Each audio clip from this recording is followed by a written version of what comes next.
tere, et täna on meil jälle järjekordne Babylocki Overlocki koolitus.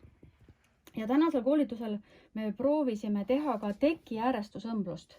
Ja teki äärestuseks siis, kuna tekile tahaks ilmselt tugevama niidiga äärestust, siis meil on lausa selline nööri moodi üks Madeira niit siin, et mis on tõesti nagu nööri jämedusega tegelikult.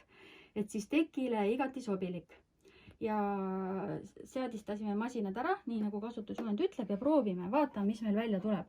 Ehk siis muidu tööstuses on spetsiaalsed masinad, mis seda tekiäärestusõmblust teevad, aga meil sellele Babylocki kõige paremale Overlockile on see tekiäärestusõmblus juba sisse ehitatud.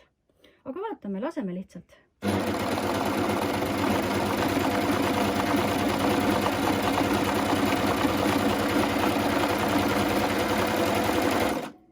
Nii, kas näete?